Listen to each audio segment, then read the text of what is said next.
যেভাবে লেখা আছে আমি সেভাবেই পড়ছি। আসসালামু আলাইকুম রাসেল ভাই, আপনি সর্বদাই ভালোর দলে থাকেন। আমার গত এপিসোডের ঘটনাটিকে অনন্যভাবে উপস্থাপন করার জন্য আবার অসংখ্য ধন্যবাদ। আর কথা না বাড়িয়ে মূল ঘটনায় প্রবেশ করি। আজও মাঝে মাঝে সেই রাত আর সেই দৃশ্যের কথা মনে পড়লে আমার হৃদয় কেঁপে ওঠে। ওটা যে কি ছিল জানি না, শুধুই কি আমার স্বপ্ন নাকি বাস্তবতা, যা আজ পর্যন্ত ভুলতে পারিনি। যখনই মনে পড়ে ভীষণ ভয় পাই, গায়ের লোম দাঁড়িয়ে যায়। সেই রাতের পুরো ঘটনাটা আমার চোখের সামনে সিনেমার মতো ভেসে ওঠে। একটা ভয়ানক অন্ধকার রাত, নির্জন এলাকা, নিষ্প্রাণ বাড়িটা খাঁ খাঁ করছিল। তারপর সেই কন্ডাক্টরের মৃতদেহ, না জানি সেটা কে ছিল। একটুর জন্য আমরা সত্যিই সেই রাতে বেঁচে গিয়েছিলাম। তা না হলে যে কি হতো, হয়তো সবাইকে সেই কন্ডাক্টরের সাথেই প্রাণ হারাতে হতো। অশরীরী পিশাচ, দানব, প্রেত, চুড়েলের গল্প অনেক শুনেছি মা দাদির মুখে, কিন্তু জীবনের মধ্যাহ্নে এসে এইভাবে তার সম্মুখীন হব তা কল্পনাও করতে পারিনি। সেই বিভৎস পিশাচটা যখন একটা একটা করে জানালার শিকগুলো কামড়ে ভাঙার চেষ্টা করছিল, তখন আতঙ্কে মনে হচ্ছিল যেন বুকের পাঁজরের হাড়গুলো এক এক করে ভেঙে যাচ্ছে। সত্যি বলতে, বাইরে চাঁদের আলোয় চকচক করা করাতের মতো দাঁতগুলোর সাথে জানালার রডের ক্রমশ ঘর্ষণ, উক্ত বিকট যান্ত্রিক শব্দও তখন কানে প্রায় আসছিলই না। সমগ্র শরীর ও মস্তিষ্ক যেন তখন একটা মায়ার ঘোরে চলে গিয়েছিল। হুঁশটা ফিরেছিল একটি আতঙ্কিত অথচ গম্ভীর কণ্ঠস্বরে। নমস্কার শ্রোতা বন্ধুরা, আপনাদের রাজস্থানের কুলধারা গ্রামের ঘটনার তো মনে আছে নিশ্চয়ই, কিভাবে সে অসরজি পুরোটা চা বিক্রি করছিল রাস্তার পাশে। আজও আপনাদের জন্য আবারও রাজস্থানের একটি ভয়ঙ্কর রোমহর্ষক ঘটনা নিয়ে এসেছি। আজ যে ঘটনাটি শেয়ার করব সেটি আমার এক পরিচিত ভাই নরেন্দ্র সিংহের কাছ থেকে সংগ্রহ করা। এই বিভৎস ঘটনাটি তার জীবনের একটি কালো অধ্যায়। নরেন্দ্র ভাই বর্তমানে সৌদি আরবে একটি কোম্পানিতে সুপারভাইজার। নরেন্দ্র ভাইয়ের সাথে মাস 6 হলো আলাপ হয়েছে। কথা সূত্রে জানতে পারি ওনার পূর্বপুরুষেরা রাজস্থানী ছিলেন, তাই খুব আগ্রহ নিয়ে প্রায়শই ওনাকে জিজ্ঞেস করতাম রাজস্থানের কোনো ভৌতিক ঘটনা উনি জানেন কিনা বলতে। সেরকমই একদিন বারবার ওনাকে বলার পর শেষমেশ উনি একটা দীর্ঘশ্বাস ফেলে বলতে শুরু করেন।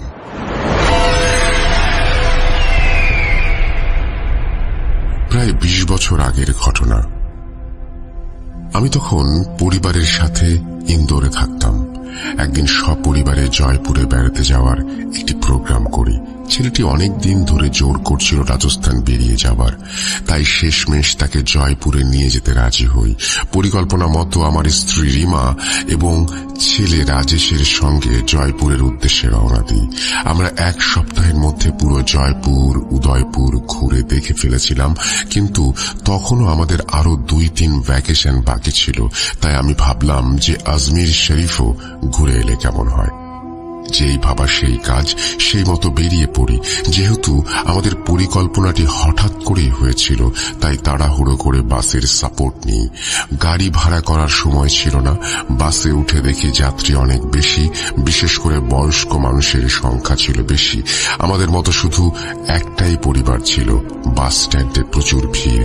আসলে জয়সালমীর সহ বিভিন্ন জায়গায় যাওয়ার রাতের শেষ বাস এক এক করে ছাড়ার প্রস্তুতি নিচ্ছিল। রাজেশ জানালার পাশে বসে বাস স্ট্যান্ডের দোকানপাট, লোকজনের ভিড় দেখছিল। একে একে সব বাস বেরিয়ে গেলেও আমাদের বাসের কিছু যান্ত্রিক গোলযোগের কারণে ছাড়তে দেরি হচ্ছিল। এখন সমগ্র বাস স্ট্যান্ডটা সম্পূর্ণ ফাঁকা। এমন সময় হঠাৎই হাড় কাঁপানো কনকনে ঠান্ডা হাওয়া বাসটাকে ছুঁয়ে চলে যায়। ঠান্ডার পরিমাণ এত বেশি ছিল যে রাজেশ অস্বস্তিতে তাড়াতাড়ি জানালাটা বন্ধ করে কাঁপতে থাকে। ব্যাপারটা কিছুটা অস্বাভাবিক হলেও গুরুত্ব দেয়নি। তখন শীতকাল প্রায় শেষের দিকে, তাই এতটা ঠান্ডা হওয়া মোটেও স্বাভাবিক ছিল না। শেষে প্রায় রাত 10টা নাগাদ বাসটি তার গন্তব্যের উদ্দেশ্যে রওনা দেয়। আমরা তিনজনই আমাদের সিটে বসে শান্তভাবে শুয়ে পড়ি, যদিও আমি এবং রিমা কেন জানি না একটু অস্বস্তি বোধ করছিলাম। ওপর থেকে সেই ধড়ধড়ে বাস চালকের ঝড়ের গতিতে বাস চালানো রীতিমতো ঝাঁকিয়ে তুলেছিল। সম্ভবত গন্তব্যে পৌঁছানোর জন্য খুব তাড়া ছিল কিনা কে জানে। ভেতর থেকে ভয় পাচ্ছিলাম গতির চোটে না কোথাও ধাক্কা মেরে ফেলে। অন্ধকার হওয়ার কারণে হোক বা নিস্তব্ধ নির্জনতা, রাস্তা দিয়ে যাওয়ার সময় কোনো কিছুই দেখা যাচ্ছিল না। আমরা সামনের সিটের পরের রোতে বসেছিলাম, তাই বাসের ফ্রন্ট গ্লাস দিয়ে সামনের রাস্তাটা স্পষ্টই দেখা যাচ্ছিল। কুয়াশা জড়ানো ঘন ধোয়ার মতো বলয় রাস্তার কালো পিচটা তার বুক চিরে চলে গেছে। এমন সময় হঠাৎই দূরে দুটো টিমটিমে লাল লাইট দেখতে পেলাম। বাসটা খানিকটা কাছাকাছি যেতে বুঝতে পারলাম সামনে আচমকাই একটা ছোট্ট গাড়ি চলে এসেছে। কিন্তু আশ্চর্যের বিষয় হলো এটাই, এতক্ষণ গাড়িটা খুব ধীর গতিতে চলছিল, অথচ আমাদের বাস সেটিকে ওভারটেক করতে যাবে এমন সময় হঠাৎই কেন জানি না গাড়িটা আমাদের বাসের সঙ্গে রীতিমতো রেষারেষি করে চলা শুরু করলো। গাড়িটার সাথে পাল্লা দিয়ে বাসটা কোনোভাবেই এগোতে পারছিল না। বাস ড্রাইভারটি সেই গাড়িটিকে টেক্কা দেওয়ার জন্য ক্রমশ বাসের স্পিড আরো বাড়াচ্ছিল, কিন্তু কোনো নাগাল পাচ্ছিল না। এদিকে কিছু প্রবীণ যাত্রী চালককে বারবার বাসের গতি কমানোর জন্য অনুরোধ করছিলেন। এর ফলে ড্রাইভার কিছু সময়ের জন্য বাসের গতি কমাতেই সামনে ছোট একটা গাড়ি আচমকাই অন্ধকার কুয়াশায় হারিয়ে যায়, আর দেখা যায় না। কিছুক্ষণ পর ড্রাইভার আবারও বাসের গতি বাড়িয়ে দিল। কি হচ্ছে সব কিছুই বুঝে উঠতে পারছিলাম না। সঙ্গে সঙ্গে এক বৃদ্ধ পুনরায় বাসের গতি কমাতে ড্রাইভারকে অনুরোধ করলেন, কিন্তু এবারে বাধার সত্ত্বেও ড্রাইভার বাসের গতি আর কমালো না, উপরন্তু বাসের গতি আরো বাড়িয়ে দিল। এদিকে কন্ডাক্টর গম্ভীর স্বরে বলে উঠল, চাচাজি, ড্রাইভার যা করছে ঠিকই করছে। এই এলাকাটা ভালো না, একে তো আমরা দেরি করে এসেছি, আর এই জায়গায় অনেক বিপদ, তাই যত তাড়াতাড়ি সম্ভব এলাকাটা পেরিয়ে সামনে এগিয়ে যেতে পারলেই মঙ্গল। কন্ডাক্টরের কথা শুনে কয়েকজন একটু বেশি ঘাবড়ে ঠিক আছে বলে চুপ করে বাসে বসে রইল। বিশ্বাস করো, তখন পর্যন্ত কোনো অতি প্রাকৃতিক অলৌকিক কিছুর কল্পনাও করতে পারিনি মনে মনে। শুধু একটাই কথা ভাবছিলাম যে শুনশান মরুভূমিতে হয়তো চোর ডাকাতের আনাগোনা আছে, বাস আটকে ছিনতাই করে, তাই কন্ডাক্টর ভয় পাচ্ছে। বাসটি প্রচন্ড গতিতে চলছিল। এমন সময় হঠাৎই সামনে কালো কুয়াশার বলয় দেখে ড্রাইভার আচমকাই সজোরে ব্রেক মারে। আমরা সবাই হুড়মুড়িয়ে সিটে গিয়ে ধাক্কা খাই। কি হলো ড্রাইভার সাহেব, মারবে টারবে নাকি? গাড়িতে এতজন বয়স্ক মানুষ আছে, তাদের কথা তো একটু ভাববে, তাই না? আমি সামনের সিটে আঘাত পেয়ে মাথাটা ধরে চেঁচিয়ে উঠলাম, কিন্তু একটা ব্যাপার লক্ষ্য করে বেশ আশ্চর্য হলাম। দেখি কন্ডাক্টর বিস্ফারিত চোখে বাসের ফ্রন্ট গ্লাস দিয়ে সামনের দিকে তাকিয়ে কাঁপতে কাঁপতে জড়িয়ে আসা গলায় চিৎকার করে উঠল, কোহরা, কালো কোহরা। এর মধ্যে যাওয়া ঠিক হবে না, আমাদের আজ ফিরে গেলেই মঙ্গল। প্রাণ থাকলে কাল যে যার গন্তব্যে ফিরে যেতে পারবো। আমি দৃঢ় গম্ভীর স্বরে চেঁচিয়ে উঠলাম, কি যা তা আবোল তাবোল বলছো? মাঝরাতে কি নেশা ভাঙ করেছো নাকি? এখন এতটা রাস্তা এসে সামান্য কুয়াশা দেখে ভয় পেয়ে ফিরে যেতে হবে? পাগল নাকি? চোর ডাকাতের ভয় আছে কি সামনে? নেই তো, তাহলে কিসের ভয়? চলো চলো, বেশি পায়ে তাড়া করো না। এই যে ড্রাইভার সাহেব, আপনি গাড়ি স্টার্ট দিন।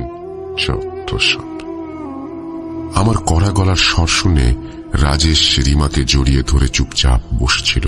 কন্ডাক্টর ভয়ে থতমত খেয়ে কিছু বলতে যাবে, তার আগে তাকে থামিয়ে একজন বয়স্ক যাত্রী কাশতে কাশতে বলে উঠলেন, দেখো বেটাজি, কন্ডাক্টরের ভয় পাবার যথেষ্ট কারণ আছে। আমিও এই কালো কুয়াশার সম্বন্ধে অনেক কিছুই শুনেছি, আজ তার চাক্ষুষ দেখলাম।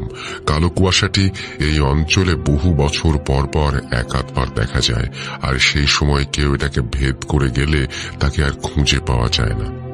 আমি একটু বিরক্তির স্বরে বুড়োটাকে থামিয়ে দিয়ে বলে উঠলাম, থামুন, আপনাদের জন্যই এই সমস্ত কাল্পনিক গল্প ফুলে ফেঁপে সত্যির কলাগাছ হয়ে ওঠে। দেখলাম এবার ড্রাইভারও আমার কথায় সায় দিল এবং বাস স্টার্ট দেওয়ার সাথে সাথেই কন্ডাক্টর সহ বাসের বেশ কয়েকজন যাত্রী জোরে জোরে নিজ নিজ ইষ্ট দেবতার নাম নিতে লাগলো। বাসটি সেই ঘন কালো কুয়াশার মধ্যে প্রবেশ করার সাথে সাথেই হঠাৎই কেমন আবারও সেই হাড় কাঁপুনি ঠান্ডাটা অনুভব করতে পারলাম। এমন একটা গা ছমছমে নিস্তব্ধ এলাকা, হেডলাইটের আলোয় কালো পিচের রাস্তা ব্যতীত আর কিছুই দেখা যাচ্ছিল না। এমন সময় হঠাৎই দেখলাম সেই ছোট্ট গাড়িটাকে, কিন্তু আশ্চর্যজনকভাবে আমাদের বাস এবারে গাড়িটাকে ওভারটেক করে চলে যেতে পারে। তবে যাওয়ার সময় সাইডের জানালা দিয়ে দৃশ্যটা কয়েক মুহূর্ত চোখে পড়েছিল। দেখি অদ্ভুতভাবে গাড়িটা একা একাই চলছিল, ড্রাইভিং সিটে ড্রাইভার নেই। সেদিনের সেই দৃশ্যটাকে ঘন কালো কুয়াশায় ভুল দেখেছি মনে করলেও পরবর্তীতে যা ঘটে তারপর বিশ্বাস করতে বাধ্য হই। বেশ কিছুক্ষণ যাওয়ার পর গাড়িটা হঠাৎই বিকট শব্দে শোঁ শোঁ করতে করতে ভারসাম্য হারিয়ে একটু এগিয়ে গিয়ে থেমে যায়। আমরা সবাই আবারও আতঙ্কিত অবস্থায় চমকে উঠি। হঠাৎ কি হলো আবার? বাস থেকে নামতে নামতে দেখতে পাই পাশে একটি ভাঙাচোরা বিশ্রাম ঘর। একেই এমন এক নির্জন বিপজ্জনক এলাকা, তার উপর বাস স্টপেজের অবস্থাটা এতটাই ভয়ানক বিভৎস ছিল যে কেউ দেখলে ভয় পাবে। বাসের আলোয় চারিদিকে হালকা কালচে লাল ছিটে ফোটার দাগ, কিছু হাড় গোড়ো পড়ে আছে হয়তো কোনো জন্তু জানোয়ারের। দেখেই মনে হচ্ছিল বহু বছর এই বাস স্টপ এবং এই বিশ্রাম ঘরটি অব্যবহৃত। ড্রাইভার টর্চ জ্বালিয়ে বাস থেকে নেমে দেখতে গেল যে আসলে ব্যাপার কি, বাসের ঠিক কি হয়েছে। কিছুক্ষণ পর সে জানায় যে বাসের সামনের দুটি চাকাই পাংচার হয়ে গেছে, এদিকে অতিরিক্ত চাকাও নেই যাতে মেরামত করা যায়। এখন কি করা উচিত সবাই ভাবছিলাম। রাজেশ বাসের সেই ঝাঁকুনিতে আবারও উঠে পড়ে, রিমাকে জড়িয়ে ধরে বসে থাকে। চারিদিক বালুকাময় ধুধু মরুপ্রান্ত, অচেনা জায়গা, ঘন কালো রাত, বন্য প্রাণীর ভয়ও আছে। বাস এভাবে নষ্ট হয়ে যাওয়ায় সবাই হুঁশ হারিয়ে ফেলেছিল। এখন কি করা যায় কেউই কিছু বুঝতে পারছিলাম না। হঠাৎই কন্ডাক্টর একটু দূরে একটা কালো আলো দেখতে পেয়ে বিস্ময়ে বলে ওঠে, ওখানে একটা আলো দেখা যাচ্ছে না? হয়তো কোনো একটা গ্রাম হবে, চলুন আমরা সবাই সেখানে যাই, হয়তো আমরা রাতের জন্য নিরাপদ জায়গা খুঁজে পাবো। কন্ডাক্টরের কথায় সবাই একমত হই। এরপর সবাই যে যার জিনিসপত্র তুলে সেই আলোর দিকে এগিয়ে যাই। ধীরে ধীরে সবাই সেই আলোর কাছে পৌঁছালাম। সেখানে পৌঁছে দেখি একটি বড় সড়ো একচালা ছাউনি বিশিষ্ট ঘর। ঘর না বলে একটা লম্বা গোডাউন বলা চলে। মৃদু আলোটা জানালার ভেতর থেকে আসছিল। সবাই দরজার বাইরে দাঁড়ালাম। ড্রাইভার সাহস করে দরজায় কড়া নাড়তে বিকট কর্কশ শব্দে হঠাৎই দরজাটা হাঁট করে খুলে গেল এবং একজন খুবই বয়স্ক মানুষ ভেতর থেকে বেরিয়ে এলেন। পেছন থেকে আসা লণ্ঠনের মৃদু আলোয় দেখতে পাই মাথায় একটি বড় সড়ো পাগড়ি, গলায় পুরনো দিনের অলংকার, কানে দুটো কুণ্ডলি, কুর্তার ওপর জড়িগুলো সেই অন্ধকারেও চকচক করছে, কোমরে রাজস্থানী কোমরবন্ধ, পায়ে সেকেলের উটের চামড়ার তৈরি জুতো এবং হাতে একটি বড় মোটা বালা। তাকে এবং তার পোশাক আশাক দেখে খুবই অদ্ভুত লাগছিল। খানিক বাদে কন্ডাক্টর সাহস করে বলল, তাওসা, বাস পাংচার হয়ে গেছে। আমরা সবাই খুব কৃতজ্ঞ হতাম যদি আপনি ছাউনিতে আজকের রাতটা কাটানোর জন্য একটু জায়গা দিতেন। কয়েক মুহূর্ত চুপচাপ থেকে একটি মাঝখাই কণ্ঠস্বর ধীরে ধীরে বলে উঠল, ভয় পাওয়ার দরকার নেই। ভুলে যাওয়া যাত্রীদের সাহায্য করার জন্য আমি এই পান্থশালা তৈরি করেছি। আমি চৌধুরী সুমের সিং এবং আমার পরিবার ধন্য এখানে আসা যাত্রীদের দেখাশোনা করি। আপনারা সবাই ভিতরে আসুন। আমরা শুনে অবাক হয়ে যাই। ভালো করে এদিক ওদিক দেখে বুঝতে পারি, হ্যাঁ ঠিকই, দেখে মনে হচ্ছে পুরনো দিনের একটি পান্থশালা, যেখানে আগের দিনে দূরপাল্লার যাত্রীরা রাত্রি কাটানোর জন্য অল্প কিছু টাকার বিনিময়ে থাকার সুযোগ পেত। কিন্তু এর প্রচলন তো ঊনবিংশ শতাব্দীর গোড়ার দিকে শেষ হয়ে গেছে। এত বছর পর তা কি করে সম্ভব? এখন তো লজ, হোটেল এসবই প্রচলিত। পরক্ষণেই নিজের মনকে সান্ত্বনা দিয়ে বললাম, ধুর, এই বুড়োর মাথা খারাপ হয়ে গেছে, আর না হলে দুটো পয়সার আশায় এরকম আষাঢ়ে গল্প শোনাচ্ছে। মনের মধ্যে সব বলছিলাম, এমন সময় হঠাৎই বুড়োটার দিকে চোখ পড়তে আতঙ্কে আঁতকে উঠি। বুড়োটা কটকট করে তীক্ষ্ণ দৃষ্টিতে আমার দিকে তাকিয়ে আছে। কন্ডাক্টর একটা স্বস্তির নিঃশ্বাস ফেলে বলল, আপনাকে ধন্যবাদ তাওসা, অনেক ধন্যবাদ। আপনি এই অজানা জায়গায় আমাদের যে সাহায্যটা করতে রাজি হয়েছেন তা সত্যি অভাবনীয়। বুড়োটা আবারও বলে উঠল, ধন্যবাদের কোনো ব্যাপার নেই, এটা আমার কর্তব্য। আপনারা মূল্য দেবেন, থাকবেন, আমার দুটো পয়সা হবে, আমি খুব খুশি। এখানে জল ভর্তি একটি পাত্র রাখা আছে, আর ওই যে আলমারি দেখছেন, ওখানে কিছু মুড়ি মুড়কিও আছে, খিদে পেলে খেতে পারেন। ও, বাইরে প্রাকৃতিক কর্ম যা করার তা এখনই করে নেবেন। খবরদার, রাত 12টার পর কেউ বের হবেন না, আর আমি কাউকে বের হতে দেবও না, এবং কেউ কারণ জিজ্ঞেস করবেন না। প্রত্যেকের নিজস্ব ঘড়ি আছে নিশ্চয়ই, সময় অনুযায়ী কাজ সেরে শুয়ে পড়ুন। এখানে থাকুন, কম্বল সব বিছিয়ে নিন।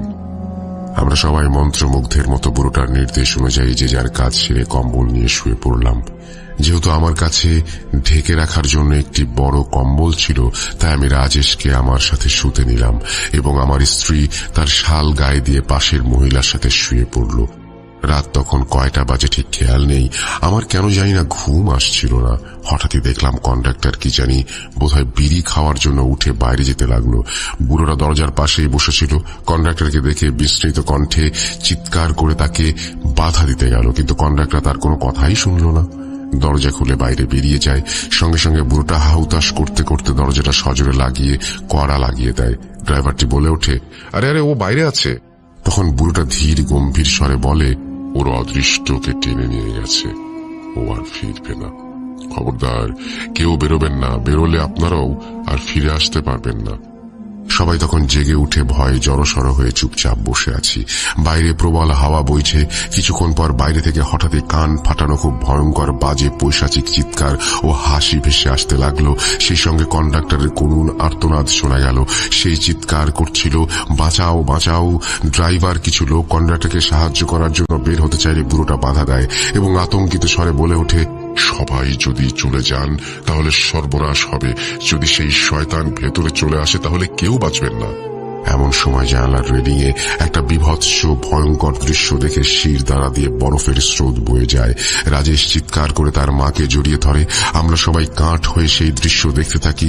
দেখি একটি বিভৎস লোমশযুক্ত কালো হাত কন্ডাক্টরের নিথর রক্তাক্ত দেহটা শূন্যে ঝুলিয়ে ধরে, মুখটা বিশ্রীভাবে ছেঁড়া কাটা, রক্ত চুইয়ে পড়ছে সেখান থেকে এবং ঘরের ভেতরে এসে পড়ছে সেই রক্ত। কয়েক মুহূর্ত খালি কিছু শব্দ, কিছু আওয়াজ। আগুনের মতো চোখগুলোর দিকে তাকানো যায় না এবং সে যে শব্দগুলো করছে সেগুলো শোনাও যায় না। খানিক বাদে খেয়াল করি সেই পৈশাচিক গর্জন ধীরে ধীরে ধূসর মরুভূমিতে মিলিয়ে যায়, কিন্তু আর চোখ খোলার সাহস হয়নি। সেইভাবেই কখন যে ঘুমিয়ে পড়ি খেয়াল নেই। সকালে উষ্ণ রোদের ছোঁয়ায় ঘুম ভাঙতে সেখানকার দৃশ্য দেখে আমরা সবাই হতবাক হয়ে গিয়েছিলাম। নিজেদের চোখকে বিশ্বাসই করতে পারছিলাম না। কোথায় সেই পান্থশালা? আমরা সবাই বালির ওপর শুয়ে আছি। আমাদের জিনিসপত্র সব সেই পাশেই পড়ে আছে। কয়েক হাত দূরে একটি সমাধি লক্ষ্য করলাম। আমাদের কারুর চোখই বিশ্বাস করতে পারছিল না। তার উপরে চৌধুরী সুমের সিং এবং ধন্য সিং লেখা ছিল। তার মানে গতরাতে যা ঘটেছে সবই স্বপ্ন নাকি বাস্তব? আর সেই কন্ডাক্টরই বা কোথায়? এমন সময় একজন রাখাল তার ভেড়ার পাল নিয়ে সেদিকে যাচ্ছিল। আমরা তাকে পুরো ব্যাপারটা বলতে সে বলে, বাবা সায়ের মুখে শুনেছি বহু বছর আগে এখানে একটা পান্থশালা ছিল, যেটার দেখাশোনা করত ওই চৌধুরী সুমের সিং এবং তার স্ত্রী ধন্য। লোকে বলে তাদের দুজনেরই মৃত্যুর পর আজও তাদের আত্মা বিপদগামী পথিককে সাহায্য করতে আসে। এই এলাকায় অনেক অশুভ আত্মা বাস করে যারা মানুষকে হত্যা করে, কিন্তু সুমের সিং এবং তার স্ত্রী ভালো আত্মা, তাই তারা লোকদের সাহায্য করতে আসে। এই সব বলে রাখাল চলে গেলে আমরা সবাই হাঁ হয়ে একে অপরের দিকে তাকিয়ে থাকি। তারপর সবাই মিলে জিনিসপত্র তুলে বাসের দিকে এগোলাম। সেখানে এসে দেখি কন্ডাক্টরের বিভৎস কাটাছেঁড়া আধ খাওয়া মৃতদেহটা বাসের কাছে পড়ে আছে।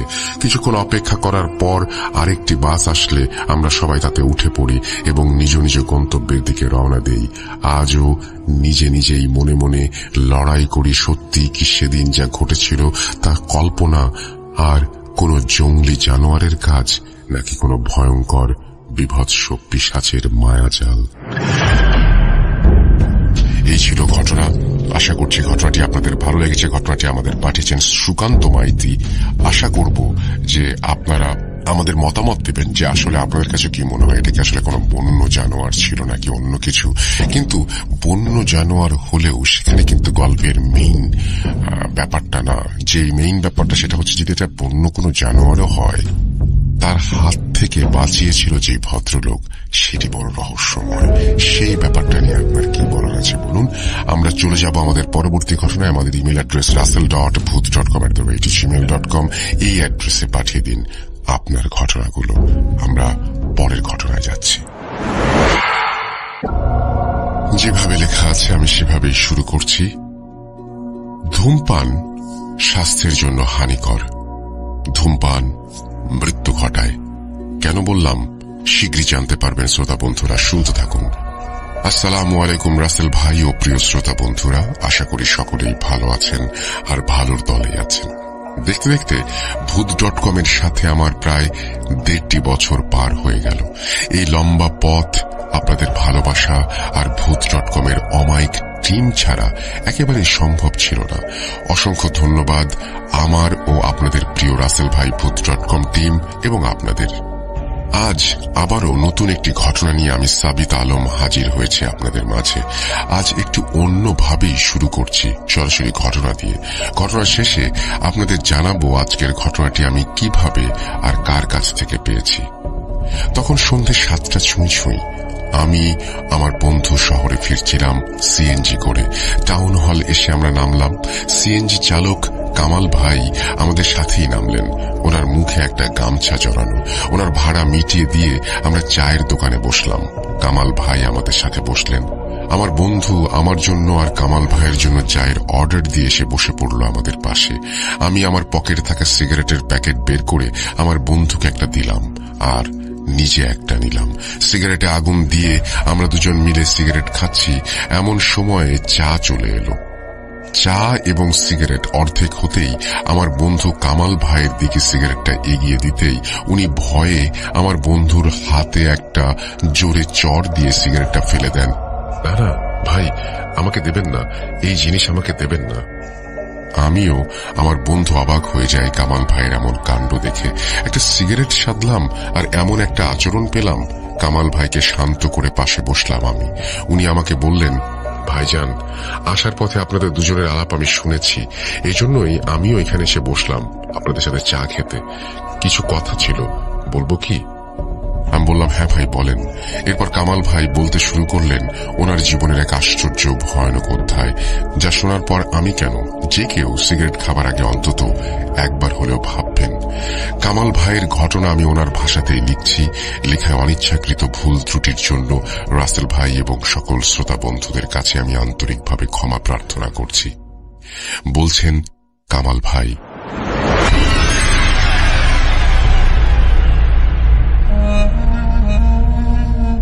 আমার নাম কামাল। ভাগ্যের ফেরে সিএনজি চালাই। এডুকেশনাল কোয়ালিফিকেশন অনার্স পাশ করেছি 2016 সালে। পরিবারের অবস্থা ছিল মধ্যবিত্ত। চাকরির চিন্তা তখন মাথায় ঘুরপাক খাচ্ছিল আমার। আমি ছাত্র মেধাবী ছিলাম, রেজাল্টও যথেষ্ট ভালো। আমার বাবা একজন সরকারি চাকরিজীবী ছিলেন। উনি মারা যান 2015 সালে। আব্বু মারা যাওয়ার আগে ওনার মাঝে আমি ও আমার পরিবার কিছু পরিবর্তন লক্ষ্য করি। আমার আব্বু রাতে ঘুমোতেন না, বারান্দায় গিয়ে একটু পরপর সিগারেট খেতেন। এমন রাত গেছে যে উনি 1 ঘন্টায় 10টারও বেশি সিগারেট খেয়েছেন। আম্মু আর আমরা ওনাকে অনেক বুঝিয়েছি, কিন্তু লাভ হয়নি। এরকম সিগারেটের নেশা যেন কারো কোনোদিন না থাকে। উনি যেন ক্ষুধার্ত জন্তুর মতো সিগারেট খেতেন। 1 মিনিট লাগতো না একটা সিগারেট শেষ করতে। আমিও খেতাম, কিন্তু এতটা না। বাবার আরো কিছু সমস্যার মাঝে নিজে নিজে কথা বলাটাও একটা সমস্যা। উনি বারান্দায় বসে সিগারেট খেতে খেতে কার সাথে যেন কথা বলতেন, গালমন্দ করতেন। আবার মাঝে মাঝে সিগারেট শেয়ার করার জন্য ধরতেন। শেষ সময়ে ওনার মরণের টান উঠলে মসজিদ থেকে হুজুর আনা হয়। হুজুর বলেছিলেন আমার বাবার মৃত্যু নাকি স্বাভাবিক নয়, কিছু একটা আছে যা আমাদের পরিবারের ওপর মরণ ছায়া দিয়ে ঠেকে রাখছে। হুজুর আব্বুর কানে কালেমা পাঠ করালেন। আমার আব্বু আমার হাত ধরে মরণ যন্ত্রণা নিয়ে বললেন, কামাল, পরিবারটাকে বাঁচাস বাবা, আমি পারলাম না, চেষ্টা করেছিলাম, মায়ের আর বোনের খেয়াল রাখিস, ওরা তোদেরও ছাড়বে না। সাবধানে থাকিস। আল্লাহ হাফেজ। আমি আব্বুকে বারবার বহুবার সান্ত্বনা দিয়েছিলাম, কিন্তু ফজরের আজানের 5-10 মিনিট আগেই আমার বাবা ইন্তেকাল করেন। আব্বু মারা যাওয়ার পর আমি কিছু অস্বাভাবিক জিনিস লক্ষ্য করি। আমার আব্বুর চোখ বন্ধ করে দিলেও ওনার চোখ বারবার খুলে যাচ্ছিল। মারা যাবার কয়েক ঘন্টা পরেও শরীর আগুনের মতো গরম ছিল, মনে হচ্ছিল শরীরের ভেতর যেন আগুন জ্বলছে। ওনাকে গোসল করানোর সময় মাথায় হাত দিতেই ওনার চুল সব খসে পড়ে যায়, কপাল মুছতে গেলে ভ্রুগুলো একইভাবে খুলে যায়। আমার আব্বুর ঠোঁটের চামড়া ওনার মৃত্যুর মাত্র 2 ঘন্টার মাঝে খসে পড়তে শুরু করে। এসব দেখে আমরা রীতিমতো ভয় পেয়ে যাই।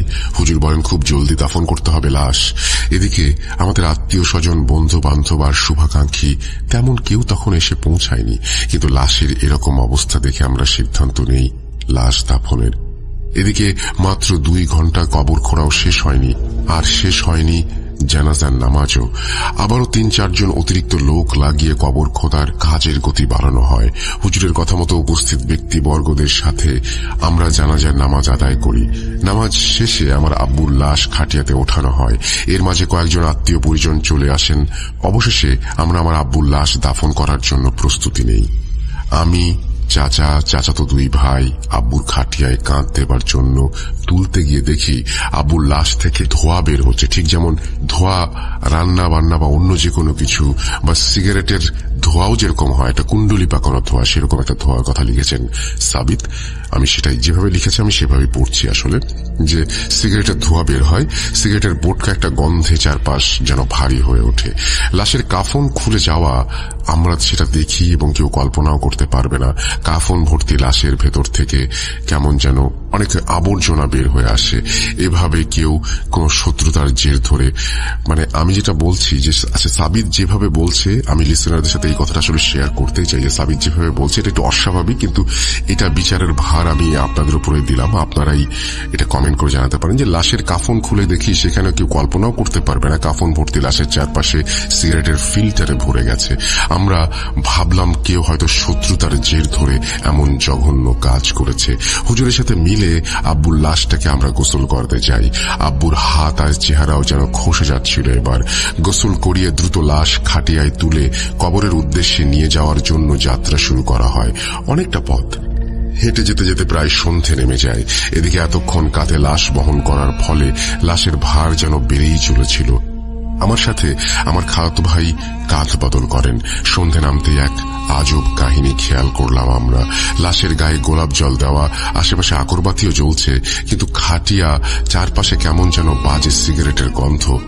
এদিকে গলে গলে লাশ থেকে টপ টপ করে রস বেরিয়ে যাচ্ছিল। আমার এক চাচাতো ভাই খাটিয়ার কাঁধ ছেড়ে বমি করে ফেলল। অন্য এক ভাই খাটিয়া ধরে দ্রুত লাশ কবরস্থানে নিয়ে দাফন করা হয়। দাফনের পর আমরা 10-15 মিনিট কবরের সামনেই বসেছিলাম। কুয়াশাময় সন্ধ্যায় যেন কবর থেকে ধোঁয়া বের হচ্ছিল বলে মনে হচ্ছিল। সিগারেটের গন্ধে আমার মাথা যেন ঘুরছিল। হুজুরের ধাক্কাতে আমি যেন এই জগতে ফিরি। হুজুর আমাকে কিছু না বলেই সেখান থেকে তুলে নিয়ে আসেন। কামাল, তোমার আব্বুর জন্য আমরা সবাই দোয়া করি, কিন্তু পাপ কাউকে ছাড়ে না, সেটা কি তুমি জানো? আজকের এই ঘটনাগুলো কি তুমি স্বাভাবিক মনে করো? কিছু একটা আছে যা আমরা কেউ বুঝতে পারছি না। সাবধানে থেকো আর মা বোনদের খেয়াল রেখো। আল্লাহ হাফেজ। এরপর আমি হুজুরের সাথেই বাসায় ফিরি। বাসায় ফিরে আম্মুর ঘরে গিয়ে দেখি আম্মু আর আমার বোন কাঁদছেন। আমি ওনাদের কিছু না বলেই সিগারেটের প্যাকেট হাতে বারান্দায় চলে আসি। বারান্দায় বসে সিগারেট ধরিয়ে টান দিতেই আমার মাথা ঘুরে গেল। আমি কি খাচ্ছি? আমি আগে থেকে সিগারেট খাই এমন তো হয় না। সিগারেটটা ফেলে দিলাম, চলে এলাম ঘরে। ঘরে এসে আমি ধাক্কা খেলাম, দেখলাম আমার আব্বু আমার বিছানায় শুয়ে আছেন সিগারেট হাতে। আমাকে বলছেন, কিরে খাবি? নে খা। আমি দৌড়ে রুম থেকে বেরিয়ে আসি, আমার আম্মুর ঘরে চলে যাই। আম্মু আর আমার বোনকে সেদিন আমি সবকিছু বলিনি, হতে পারে সেগুলো আমার মনের ভুল। সেদিনের পর থেকে আমার জীবনটাও যেন বদলে গেল। সারা রাত নিশাচরের মতো জেগে থাকি, কিন্তু কেন সেটাও জানি না। সারাদিনে মাত্র 2-3 ঘন্টা ঘুমাই, কিন্তু খুবই পাতলা ঘুম। জেগে থাকি, নিজের অজান্তে সিগারেটের প্যাকেটে হাত চলে যায়। একের পর এক সিগারেট খেতেই থাকি। হাজার হাজার আওয়াজ পাই কানে। রাতের বেলা ছায়ার পর ছায়া দেখি। ওরা মনে হয় আমাকে কিছু বলতে চায়, আর আম্মুকে আমি সব জানালে উনি আমাকে ডাক্তারের কাছে নিয়ে যান। ডাক্তার আমার সব কথা শুনে স্মোক করা থেকে দূরে থাকার জন্য রিহ্যাবে থাকার পরামর্শ দেন। যথারীতি আমি রিহ্যাবে ভর্তি হই। ভেবেছিলাম এখান থেকে সুন্দর ও স্বাভাবিক জীবনে ফিরব, কিন্তু কে জানতো আমার জায়গা রিহ্যাবেও হবে না। রিহ্যাবে আমি ছিলাম মাত্র 3 রাত। কেন রিহ্যাব থেকে আমাকে বের করে দেয়া হয়েছে জানেন? বলছি। রিহ্যাবের প্রথম রাতে খাবারের পর ওনারা আমাকে মেডিসিন খেতে দিয়েছিলেন। মেডিসিন খেয়ে ঘুমানোর জন্য আমি প্রস্তুতি নিচ্ছিলাম। এমন সময় আমার নাকে প্রচন্ড পরিমাণ সিগারেটের গন্ধ ভেসে আসলো। আমি দরজা দিয়ে বের হয়ে দেখি নিস্তলার গার্ড সিগারেট খাচ্ছেন। আমি দৌড়ে গিয়ে সিগারেট কেড়ে নিতে যাই। এদিকে আমার দৌড়ানোর শব্দ শুনে কর্তৃপক্ষ আমাকে ধরতে এগিয়ে আসে। আমি গার্ডের হাতে কামড় বসিয়ে দেই সিগারেট নেবার জন্য। এরপর আমার মুখ থেকে গার্ডের হাত ছাড়িয়ে ওনারা আমাকে আমার ঘরে এনে বেঁধে ফেলেন। ওনাদের ডাক্তার এসে আমাকে পরীক্ষা করেন। উনি আমাদের কিছু একটা ইনজেকশন দিয়ে স্ট্যাবল করেন, আর কর্তৃপক্ষকে বলেন, সিগারেট স্মোকার তো এতটা ভায়োলেন্ট হয় না। এর কি সমস্যা বুঝতে পারছি না, ওকে মানসিক রোগী বলেও মনে হচ্ছে। ডাক্তারের সব কথা শুনে আমার প্রচন্ড রাগ হচ্ছিল। পরের দিন সকালে আমার আম্মু আর আমার বোনকে খবর দেয়া হয় আমার অবস্থা বর্ণনা করার জন্য। আমার আম্মুর কান্না আমি সেদিন সহ্যই করতে পারছিলাম না। রিহ্যাবের দ্বিতীয় রাত। খাওয়া দাওয়া শেষ করে মেডিসিন নিয়ে ঘুমিয়েছিলাম আমি। মধ্যরাতে ঘুম ভাঙল কাশির জন্য। উঠে দেখি রুমে সিগারেটের ধোঁয়ার কুয়াশায় ভরে গেছে। আমার রুমের মেঝেতে অসংখ্য ইঁদুর আর টিকটিকি মরে পড়ে আছে। ধোঁয়ার ধূম্র জালে যেন আমি দম নিতে পারছিলাম না। কখন জ্ঞান হারাই জানি না। জ্ঞান ফিরতে আমি রিহ্যাবের কাছে থাকা হাসপাতালের বেডে নিজেকে আবিষ্কার করি। আমার মা ও বোন আমার পাশে বসেছিলেন। কি হয়েছে জিজ্ঞেস করতেই ওনারা আমাকে বললেন, গতকাল রাতে আমার রুম থেকে রিহ্যাবের সিকিউরিটি গার্ড কেমন যেন কুঁই কুঁই আওয়াজ শুনতে পায়। মনে হচ্ছিল কেউ যেন তার জীবনের শেষ প্রহর গুনছে। দম নেয়ার কষ্ট থেকে কুঁই কুঁই শব্দ হচ্ছিল। গার্ড আমার রুমে ঢুকে দেখে আমি রুমের বিছানায় বসে সিগারেট খাচ্ছি, আর আমার মুখের চামড়া খসে খসে নাকি পড়ছে। উনি শুরুতে মনের ভুল ভেবে চোখ কোঁচলে আবারও আমার দিকে তাকান। উনি এরপর দেখেন আমার পেছনে একটা ছায়া, যার দুটি চোখ জ্বলজ্বল করছিল। উনি নাকি নড়তেও পারছিলেন না, আর কথাও বলতে পারছিলেন না। আমি নাকি ওনাকে ভারী গলায় বলেছিলাম, আমাকে তুই দেখে ফেলেছিস, এবার তোকে মরতে হবে, কিভাবে তোর মরণ হবে। এই কথা বলে আমি নাকি আমার পেছনের ছায়ার দিকে তাকাই। এই ছায়াটা আমাকে খুব যত্ন করে বিছানায় শুইয়ে দিল, আর আস্তে আস্তে আমার গলা কেটে দিল। এহেন দৃশ্য দেখে গার্ড চিৎকার দিয়ে অজ্ঞান হয়ে রিহ্যাবের কর্তৃপক্ষকে নিয়ে আসেন, এবং গার্ডের অজ্ঞান দেহের সামনে বসে কি যেন বলছিলাম। ওনাদের ধারণা কালো জাদু করার মতো অঙ্গভঙ্গি ছিল আমার। আমাকে দেখে আমাকে ডাক দিতেই নাকি রুম থেকে বের হয়ে দোতলার বারান্দার নিচে গিয়ে লাফ দেই। এরপর আমি অজ্ঞান হয়ে যাই। আমার আম্মুকে রিহ্যাবের লোকেরা নাকি বলেছিল যে আমাকে তারা আর রাখতে চাচ্ছে না। এমন আচরণ নাকি ওনারা আগে কখনো দেখেনি। গার্ড নাকি জ্ঞান ফিরতেই নিজের বাড়িতে চলে গেছে এক কাপড়ে। যাবার আগে বলেছিল, শয়তান, এই ছেলের ভেতরে শয়তানের বাস, বাঁচবে না, কেউ বাঁচবে না। আমাকে রিহ্যাব থেকে বের করে দিতে চাইলে আমার আম্মু কাকুতি মিনতি করার জন্য আমাকে সর্বশেষ একটা সুযোগ দেন। রিহ্যাবের তৃতীয় রাত। তৃতীয় রাতের কথা আমার তেমন কিছু মনে নেই। কর্তব্যরত অফিসারের ভাষায় সেদিন সন্ধ্যেবেলা থেকে রিহ্যাবের আবহাওয়া কেমন যেন ঠান্ডা আর গোমট হয়েছিল। রাত বাড়ার সাথে সাথে যেন আবহাওয়া আরো থমকে যাচ্ছিল। উনি ওনার ডিউটি শেষ করে সবার রুমগুলো চেক করছিলেন। আমার রুমের সামনে আসতেই উনি বিদঘুটে বাজে রকমের ফিক ফিক হাসির শব্দ শুনতে পান। উনি রুমে ঢুকে দেখেন আমি মেঝেতে বসে কি যেন করছিলাম। ওনার ভাষ্য মতে আমি মন্ত্র টাইপের কিছু একটা পড়ছিলাম। হঠাৎ উনি বুঝতে পারেন যে রিহ্যাবের বাকি পেশেন্টের রুমের দরজা সব একই সাথে খুলে গেল। উনি আমার রুম থেকে বেরিয়ে দেখেন রিহ্যাবের বাকি সমস্ত পেশেন্ট স্লিপ ওয়াকিং করে আমাদের রুমের সামনে এসে জড়ো হয়েছে। তারা করজোরে আমার রুমের সামনে দাঁড়িয়ে পড়ল। উনি ভয়ে ঘেমে একসা হয়ে গিয়েছিলেন। কয়েক সেকেন্ড পরে আমি রুম থেকে বেরিয়ে এসে তাদের উদ্দেশ্যে কিছু কথা বলছিলাম। ওনার ভাষ্য মতে আমি মোটা আওয়াজে যা বলছিলাম তা ছিল এরকম যে, আমরা দুনিয়াতে হাঁটছি এদিক থেকে ওদিক, আমাদের ঘুম নেই, রাত নেই, দিন দিন আমরা মানব জাতির শত্রু। আমরা ডাকে সাড়া দিয়েছি, যাও নিজের কাজে লেগে যাও। এসব কথার শেষে আমরা সকলেই নাকি ওনার চোখের দিকে তাকাই, আমরা নাকি ওনাকে ধরার চেষ্টা করি, উনি দৌড় দিয়ে বেরিয়ে যান। ওনার জ্ঞান ফিরে আসে, জিজ্ঞেস করা হয় তখন যে উনি সবাইকে বলেন এমন ভয়ানক চোখ আর চেহারা উনি নাকি কখনো দেখেননি। উনার ভয় পেয়ে গার্ডের চাকরি চলে যায়। রিহ্যাবের অফিসিয়াল কর্মকর্তারা আমার আম্মুকে বিষয়টি অবগত করেন আর আমাকে নিয়ে যাবার জন্য অনুরোধ জানান। আমি নাকি বাসায় ফেরার সময় সারা রাস্তা সিগারেট খেতে খেতে বাসায় এসেছিলাম সেদিন। বাড়ি আসার পর আম্মুই খেয়াল রাখতেন আমি পড়াশোনা সবকিছু ছেড়ে দেই। আমার জন্য নাকি বাকি ছাত্রদের উপর বিরূপ প্রভাব পড়ত। আমি প্রতি রাতে আমার ঘরে একজনের অস্তিত্ব অনুভব করতাম। মনে হতো এটা আমার আব্বুর অস্তিত্ব, আমার আব্বু আমাকে কিছু বলতে চাইছে। এমন ভাবার কিছু কারণ আছে। আমার বাবা জীবিত অবস্থায় গোসল করতে ঢুকলে যেমন সেখান থেকে বের হয়ে আসার আগ পর্যন্ত শাওয়ার ছেড়ে রাখতেন, মাঝে মাঝে আমি বাথরুম থেকে শাওয়ার এভাবে ছেড়ে রাখার আওয়াজ পাই। রাতের বেলা আব্বু তার হাতে গলায় আতর লাগিয়ে ঘুমাতেন, আমি সেই আতরের তীব্র ঘ্রাণও পেতাম। একদিন রাতের বেলা আমার ফোনের রং নাম্বার থেকে একটা কল আসে যে আমাকে পরিচয় দিলে জানতে পারি আমার বাবা, তার নাম একই। এগুলো কিসের লক্ষণ? তাহলে কি রিহ্যাবে আমার আব্বু আমার সাথে যোগাযোগ করতে চাইছিলেন কোনো কারণে? আমার আব্বুকে আমাকে কিছু বলতে চেয়েছিলেন, কিন্তু মৃত্যুর পর তো আর কোনো রূহ দুনিয়ার মাঝে যোগাযোগ করতে পারে না। তাহলে কি হচ্ছে? প্রায় দিন রাতের বেলা সময়গুলো আমি মনে মনে অন্যরকম এক ব্যক্তিতে পরিণত হতাম। আব্বুর মতো বারান্দায় গিয়ে সিগারেট খেতাম প্রায় সারা রাত, কথা বলতাম ফিস ফিস করে, ছায়ার হাতে সিগারেট দিতাম শেয়ার করার জন্য। সেই রাতগুলো এমন হতো সেদিন আমার সন্ধ্যের পর কিছুই মনে থাকতো না, মনে হতো আমি গভীর ঘুমে।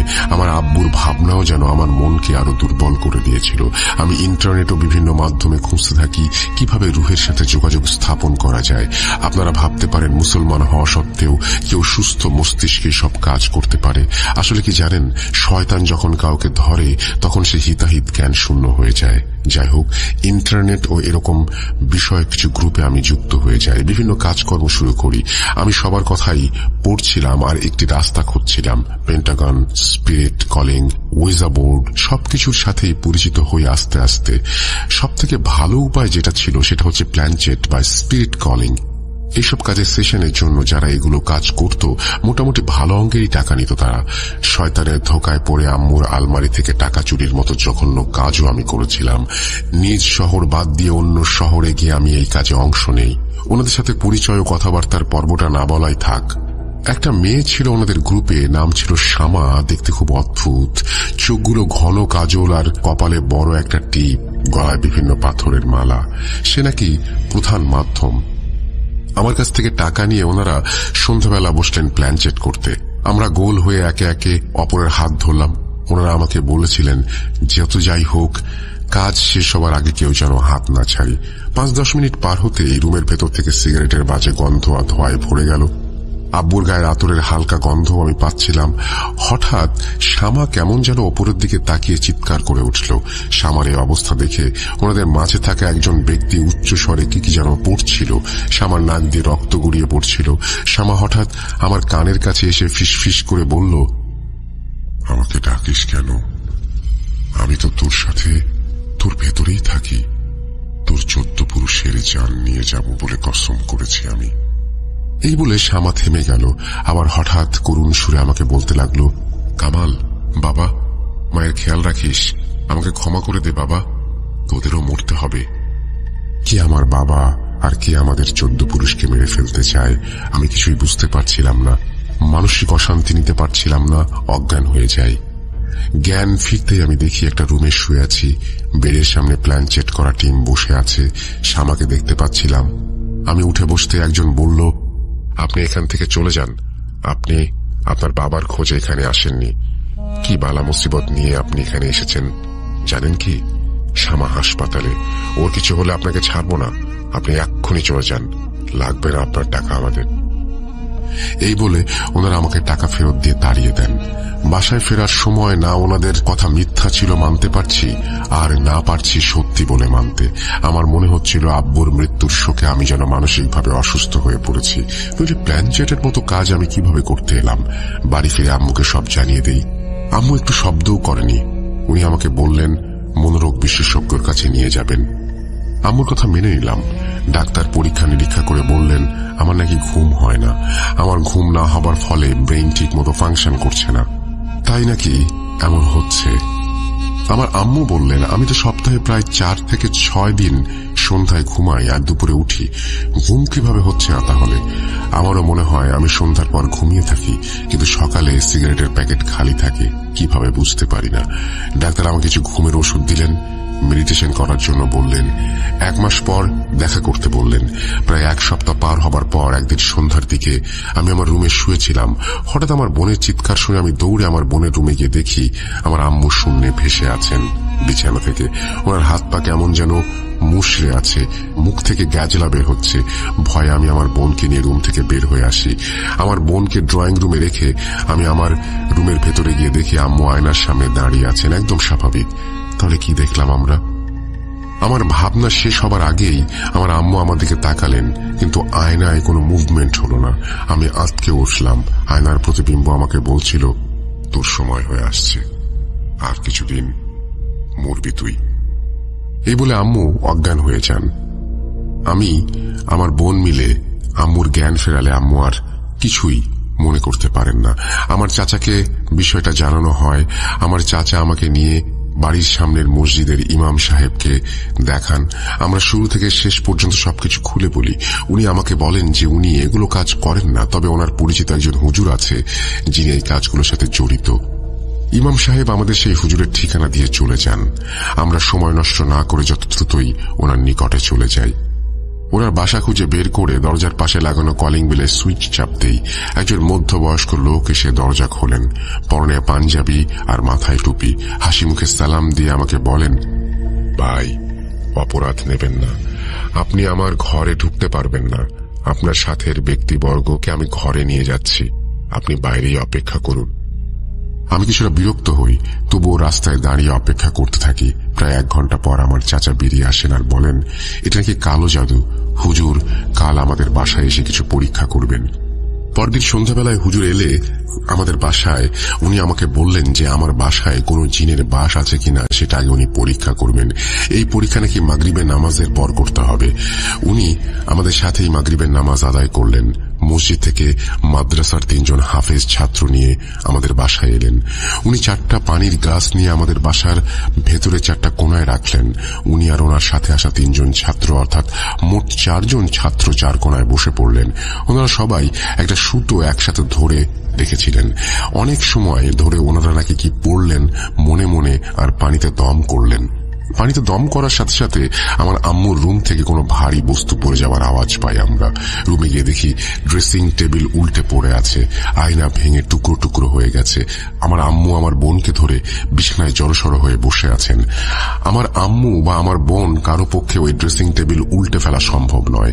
কাঁঠাল কাঠের ড্রেসিং টেবিল, বাসা বদলাতে গেলেও 5-6 জন শক্তিশালী পুরুষও হিমশিম খায় এই ড্রেসিং টেবিল তুলতে গিয়ে। হুজুরের ডাকে আমরা ড্রয়িং রুমে ফিরে আসি। হুজুর আমাদের বলেন কিছু একটা আছে যে আমাকে বাধা দিচ্ছে। হুজুরের কথা শুনতে শুনতে আমি কেমন যেন ঘোরের মাঝে চলে যাই। হঠাৎ আমার হুঁশ ফিরে ধাক্কায়। কি হলো? হুজুর আমার দিকে ফ্যাল ফ্যাল করে তাকিয়ে আছেন। আমি হুজুরকে জিজ্ঞেস করলাম কে বাধা দিচ্ছে? হুজুর আমাকে বললেন, ভাইজান আপনি এটা কি করলেন?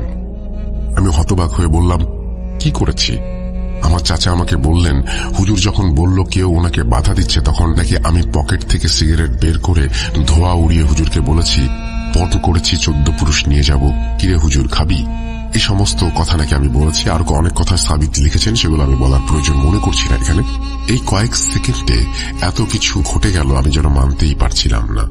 হুজুর আমাকে শান্ত করলেন আর বললেন শয়তান আশেপাশে আছে, আমাদের চ্যালেঞ্জ করছে। উনি এরপর আমাদের বাসা ঘুরে দেখবেন বললেন।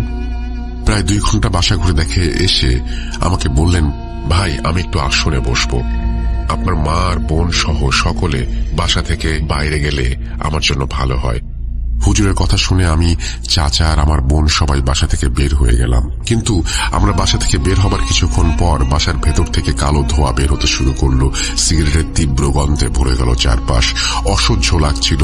ঘরের ভেতরে নানা রকমের আওয়াজ, গ্রলিং এসবের শব্দ আসছিল। মনে হচ্ছিল কোনো জন্তু তার শিকারকে ধরার জন্য ব্যাকুল হয়ে আছে। 30 মিনিট পর হুজুর বাইরে বেরিয়ে এলেন। উনি ঘেমে একেবারে ভিজে গেছেন। রুম থেকে উনি এসে এই গরমের দিনেও ঠান্ডায় কাঁপছিলেন। হুজুরের সাথে থাকা 3 জন ছাত্র রুম থেকে বেরিয়ে এলেন। ওনাদের একই অবস্থা। আমরা বাসার ভেতরে গিয়ে ওনাদের গায়ে গরম চাদর দেয় ব্যবহার করার জন্য। হুজুর বললেন, ভাই, এভাবে কালো জাদুও হয় জানা ছিল না। মানুষ কত নিচে নামতে পারে আল্লাহ মালুম। আজ আসি, কাল সন্ধ্যায় সব কাজ হবে ইনশাল্লাহ। আমাদের শত প্রশ্ন থাকলেও উনি উত্তর না দিয়ে চলে যান। আমার চাচা হুজুরকে এগিয়ে দিতে গেলেন। আমরা বাসায় চলে আসলাম। কথায় আছে, অপেক্ষার প্রহর নাকি লম্বা। আগামীকাল সব প্রশ্নের উত্তর পাবো ভেবে ঘুম আসছিল না। আমারও সময় কাটছিল না। নির্ঘুম রাত, বারবার পানি পিপাসা পাচ্ছিল আমার। রাত যখন মাঝামাঝি, পানি খেতে গিয়ে অন্ধকারে কিছু একটা দেখলাম বলে মনে হলো। বাইরে ল্যাম্পপোস্টের হালকা আলোয় অন্ধকার তো গভীর বলে মনে হচ্ছিল না। আমি দেখলাম একটা বিশাল আকৃতির ছায়া, আর তার সামনে আমার মা দাঁড়িয়ে আছে। আমার মায়ের শরীর থেকে ধোঁয়া বের হচ্ছে, যেমন আমার বাবার লাশ থেকে বের হচ্ছিল। আমি ভয় পেয়ে গেলাম। এমন কিসের ছায়া এত বড়? আমার মায়ের ছায়া তো আমি দেখলে চিনব। এটা কি তাহলে? এর মাঝে আমার বোন বেরিয়ে এলো রুম থেকে। আমার মাকে আমি দেখলাম সে আমার বোনের 2 পা 2 দিকে উল্টে ধরলেন, আর আমার বোন কোনো শব্দ না করে অজ্ঞান হয়ে গেল। আমার মা হেঁটে হেঁটে রান্নাঘরের দিকে পা বাড়ালেন। আমি ওনার পিছু পিছু গেলাম। আমি দেখলাম আমার আম্মু একটা ছুরি নিয়ে আমার বোনের গলার দিকে এগিয়ে যাচ্ছেন। আমি দৌড়ে আমার আম্মুকে ধাক্কা দিয়ে ফেলে দিলাম, আর আমার বোনকে কোলে তুলে নিয়ে আমার রুমে এসে দরজা বন্ধ করে দিলাম। বাইরে থেকে আমার মায়ের পুরুষ কণ্ঠ, আমার কাজে বাধা দিয়েছিস, এই সমস্ত আরো অনেক কিছু সাবিত লিখেছে। সেগুলো আমি আর পড়লাম না। এবং তারপরে কোন রকমে সেই রাতটি পার হলো। পরের দিন সন্ধ্যাবেলায় হুজুর এলেন আমাদের বাসায়। ওনাদের সাথে আজ নতুন 3 জন মাদ্রাসার ছাত্র। হুজুর আমাদের সবাইকে একটা জায়নামাজে বসালেন। উনি নিজে আমাদের সামনে বসে দোয়া পড়তে থাকলেন। একে একে আমাদের সবাইকে পানি পড়া খাওয়ান উনি। পানি পড়া খাওয়ার পর আমার কেমন যেন মাথা ঘুরছিল, কষ্ট হচ্ছিল। এরপরের ঘটনা আমি শুনেছি আমার বোনের কাছ থেকে। আমার বোনের ভাষ্যমতে সেদিন সন্ধ্যাবেলায় সব প্রশ্নের সমাধান হয়েছিল। কেন আর কি কারণে আমার বাবা মারা গেলেন আর আমার সাথে এমন হয়েছে, সবকিছুর জট সেদিন খুলেছিল। শুনুন আমার বোনের ভাষায়। পানি খাওয়ার পর কামাল ভাইয়া কেমন যেন গড়গড় শব্দ করছিল। হুজুর আমাদের সবাইকে জায়নামাজ থেকে উঠে যেতে বললেন। আমরা সবাই গোল হয়ে পানির সাথে আতর না কি যেন একটা মিশিয়ে একটা লাঠি দিয়ে ভাইয়ার চারপাশে একটা বৃত্ত এঁকে দেন। উনি বলেন, ভাইয়ার ভেতর শয়তানের বাস আমাদের বাবা মারা যাওয়ার পর থেকেই। এই কারণেই নাকি হুজুরের বাসায় সেদিন হুজুর ভাইয়াকে ঢুকতে বারণ করেছিলেন। যদি শয়তান কাজ করার সব পদ্ধতি জেনে যায় তাহলে তো প্রতিরোধ করতে পারবে। এই বলে হুজুর ভাইয়াকে বাসায় ঢোকার অনুমতি দেননি। হুজুর ভাইয়াকে কিছু বললেন না। উনি নিচের দিকে তাকিয়ে শুধু একটা প্রশ্নই করলেন, কেন কেন করেছেন এই কাজ? এই কথা শুনে আমার চাচা রেগে গেলেন আর বললেন, ছোটবেলা থেকেই শুনেছি ছোট ছেলেরা আদর বেশি পায়। কই, আমি তো পেলাম না। আব্বা মারা যাবার আগে আমার নামে কানাকড়িও দিয়ে যাননি। কেন? আমি নেশাগ্রস্ত ছিলাম বলে? আমার কি অধিকার নাই? আমার ভাইকে সব দিয়ে দিল। আমি আমার বাবা মারা যাওয়ার পরে ভাইজানকে বলেছিলাম আমার কিছু সম্পত্তির অংশ দিতে, সে দিল না। বলল আমি নেশা ছেড়ে দিলে তারপর দেবে, না হলে আমি নাকি সব বিক্রি করে শেষ করে দেব। আমার ছেলে মেয়ে নেই, পরিবার নেই, আর তাই আমি ওর উপরে কালো জাদু করেছি। কি দিয়ে জানেন? যে জিনিসটা আমার বাবা ঘৃণা করত, নেশা, সিগারেট, কালো জাদু করেছি সেটা দিয়ে। এরপর তিনি আরো অনেক কথা বলেছেন এবং শয়তানকে পুরস্কার হিসেবে 14 পুরুষ অর্থাৎ আসন্ন উত্তরাধিকারের মৃত্যুর জিম্মাও তিনি দিয়েছেন। এই বলে তারপর তিনি অনেক কথা বলেন এবং তিনি আরো বলেন যে আমি ওকে মেরেছি, তারপরে ওর ছেলেকে ধরিয়েছি এই জিনিস। কাল সন্ধ্যায় আপনি এসে বললেন আজ কাজ করবেন, তাই আমি কোনো রিস্ক নিতে চাইনি। রাতেই মেরে ফেলতে চেয়েছিলাম সবাইকে, তাই শয়তানকে আহ্বান করতে এসেছিলাম রাতে। কিন্তু আপনি ভালো বুদ্ধিমান হুজুর, বাসা বন্ধ করে নিজের জিন দিয়ে গার্ড দিয়েছিলেন। এই সমস্ত কথা বলার পরে তারপরে দেখা যায় যে জিজ্ঞেস করে তারপর সবকিছু স্বীকার করেন। একটা সময় আম্মুর কথা শুনে চাচা কান্না ভরা গলায় বলেন গতরাতে পুরস্কার স্বরূপ সেই শয়তানের কাছে আমার, কামাল ভাইয়ের আর আম্মুর মৃত্যুর জিম্মা দেয়া হয়। আর সেটা সফল না হয় এই চাচার ওপরে বসে ক্ষিপ্ত, চাচাকে মেরে ফেলবে সে, এবং এই সমস্ত কথা বলে আর কি। তো কামাল ভাই ওনার বোনকে বলা কথাগুলো, আমি এর মাঝখানে অনেক কিছু আছে যেগুলো আমি আসলে বুঝতে পারলাম যে এটা একটা কালো জাদুর ঘটনা ছিল, এবং সাবিত সেই ঘটনাটি বলেছেন। এবং তারপরে তিনি বলছেন এই ঘটনা 3 মাস পর জানতে পারি আমার চাচা আত্মহত্যা করেছেন। এর 3 মাস পর জানতে পারি আমার চাচাতো ভাই অজানা কারণে মারা গেছেন। চাচাদের পরিবারের সাথে আমাদের কোনো সম্পর্কও ছিল না। কয়েক মাসের মাঝে তাদের পরিবার শেষ হয়ে যায়। এখনো সে নাকি সিগারেটের গন্ধ পায়, তাই তিনি লিখেছেন খুব খেতে ইচ্ছা করে কিন্তু খাই না। আমার মা করোনাকালীন সময় ইন্তেকাল করেন, দোয়া করবেন ওনার জন্য। আমার বোনের বিয়ে দেই গত বছর 2022 সনের দিকে। অনেক তো কালো জাদুর ঘটনা শুনেছেন, সিগারেট দিয়ে শুনেছেন কোনোদিন? এই সমস্ত কথা তিনি তারপরে সাবিত আরো অনেক কিছু বলেছেন। Thank you so much. আমি লিসনারদেরকেই বলবো যে আমার কাছে ঘটনাটি একটু অস্বাভাবিক লেগেছে, আপনাদের কাছে কেমন লেগেছে? আরো অনেক কিছুই কিন্তু আছে গল্পের, সেগুলো আমি বাদ দিচ্ছি সঙ্গত কারণে। আমার কাছে মনে হয়েছে যে এগুলো বাদ দিলেও কোনো ক্ষতি নেই। থ্যাংক ইউ সো মাচ সাবিত আপনার ঘটনার জন্য।